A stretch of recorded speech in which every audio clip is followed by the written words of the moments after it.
안녕하세요, 리핏입니다. 매일 걷기 운동으로 평발을 교정하고 있습니다.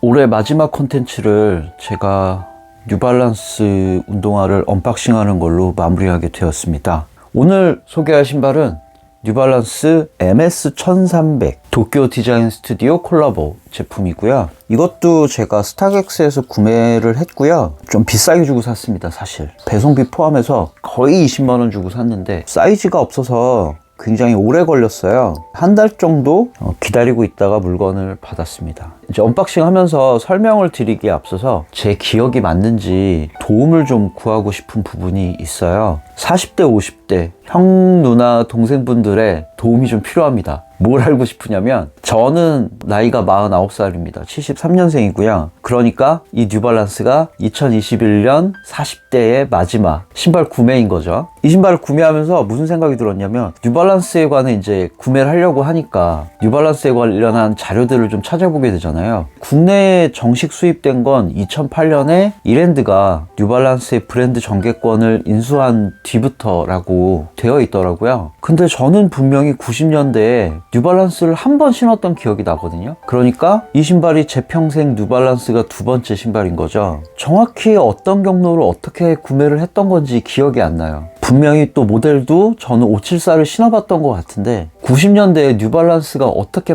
판매되었는지를 아시는 분이 계시면 이 영상을 만약에 보신다면 꼭 좀 댓글을 달아주셨으면 좋겠습니다.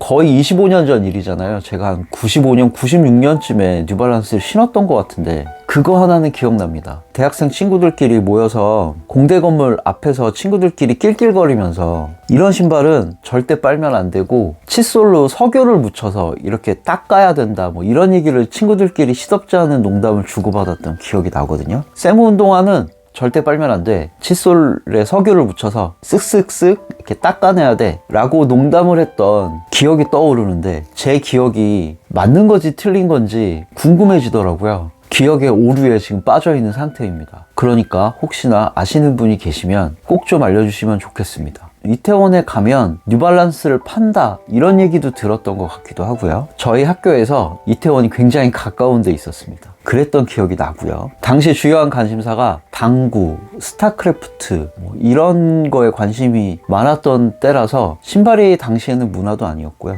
다시 말씀드리지만 90년대 뉴발란스가 어떻게 유통되고 있었는지 아시는 분은 꼭 좀 댓글을 달아주셨으면 좋겠습니다. 그래서 사실 저는 뉴발란스는 별로 관심이 없던 브랜드였고요. 지금은 굉장히 뉴발란스의 위상이 올라갔다는 것 정도는 알고 있습니다. 농담 섞어서 말씀드리면 어떤 느낌이냐면 나이키가 초코파이고 아디다스가 OS라고 하면 뉴발란스라고 하는 아주 고급스러운 몽쉘 통통 같은 느낌이 아닌가 하는 생각이 좀 들고요. 여기까지는 제가 생각하는 뉴발란스에 관한 브랜드 이미지고요. 자, 이제 본론으로 들어가서 언박싱을 해야 하니까 이 신발에 관해 설명을 좀 드려보면 뉴발란스에 관심이 없다기보다 뉴발란스 코리아가 국내에서 브랜드 정개권을 가지고 있는 이랜드가 이제 대행을 하고 있는 거잖아요. 사이트의 운영이라던가 제품 유통 정책이라던가 실제로 뉴발란스가 미국에서 하고 있는 행동과 다른 부분들이 좀 있는 것 같아서 별로 이렇게 만족스럽지 않습니다. 예를 들어 제품 모델의 수량이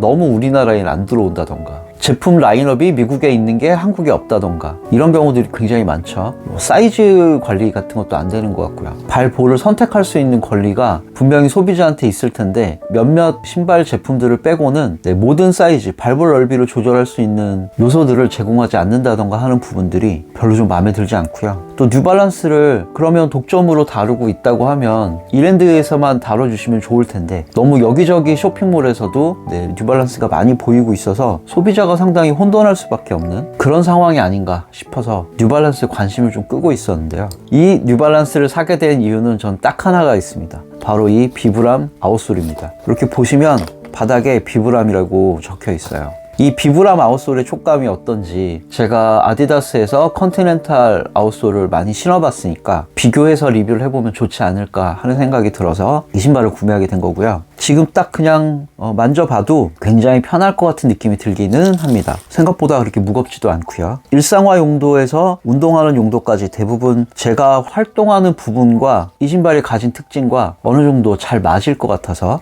이 신발을 선택하게 됐고요. 디자인도 회색 컬러로 구매를 했습니다. 만듦새가 조금 본드들이 조금 노출되어 있다던가 가격에 비해 엉성하다라는 느낌이 조금은 있기는 해요. 하지만 네, 전체적으로 굉장히 만족하고 있습니다. 네, 그러면 오늘은 이렇게 제품에 관해 소개해드리고 제 리뷰를 보시는 분들한테 답을 좀 구해보고 오늘은 이걸 실착 한번 해보고요. 영상을 마무리하도록 하겠습니다. 위에서 보니까 이 아웃솔이 검은 부분이 바깥에가 네, 잘 보이네요. 네, 위에서 본 모습은 이렇고요. 레귤러 핏 청바지를 입어봤고요. 사실 착화감은 오래 걸어봐야 알 수 있는 거긴 합니다만 그냥 처음 신었을 때 첫인상을 좀 설명드려보면 아웃솔이 비브람 아웃솔이 굉장히 두꺼운데 네, 여기가 지금 비어 있습니다. 여기가 지금 살짝 떠 있어요. 이 발 안에 이 아치 부분도 똑같이 공중에 붕 떠 있다는 느낌이 좀 들거든요. 오른쪽 발이 평발이라서 아치가 땅바닥에 닿는 걸 별로 안 좋아하는데 일단 떠 있어서 네, 느낌은 굉장히 좋습니다. 만약에 이 상태가 오래 걸어도 유지된다고 하면 네, 어쩌면 저한테도 굉장히 좋은 신발이 되지 않을까 하는 생각이 드네요. 이 정도의 기대감이 좀 있어야 신발을 구매하게 되는 게 아닐까 싶어요. 아, 이래서 뉴발을 신는 건가 하는 생각이 든다고 하면 약간 호들갑이긴 하겠죠. 큰 디자인 요소인데 제가 설명 안 드렸네요. 여기 아웃솔이 여기 갈라져 있고 실제로 이 앞에 부분의 미드솔과 뒷부분의 미드솔의 쿠션감도 실제로 좀 다릅니다. 빨리 나가서 걸어보고 싶다는 생각이 좀 들기는 하네요. 이렇게 오늘은 2021년의 마지막 콘텐츠는 뉴발란스 RC1300 언박싱으로 진행한다는 점 말씀드리고요. 구독과 좋아요는 저에게 큰 힘이 되고요. 올해 또 마지막 영상이니까 인사를 정식으로 한번 해야겠죠. 올해 모두 굉장히 수고하셨고 다가오는 2022년 저한테는 이제 50살이 되는 해가 됩니다. 더 건강하고 즐거운 걷기 생활 되시면 좋겠습니다. 저는 이제 1월 첫째 주 금요일날 네, 다시 또 영상을 찍어서 올려야겠네요. 모두 즐거운 걷기 생활 되시고 저는 다음 주에 다른 리뷰로 다시 돌아오겠습니다. 감사합니다. 안녕히 계세요. 그리고 새해 복 많이 받으세요.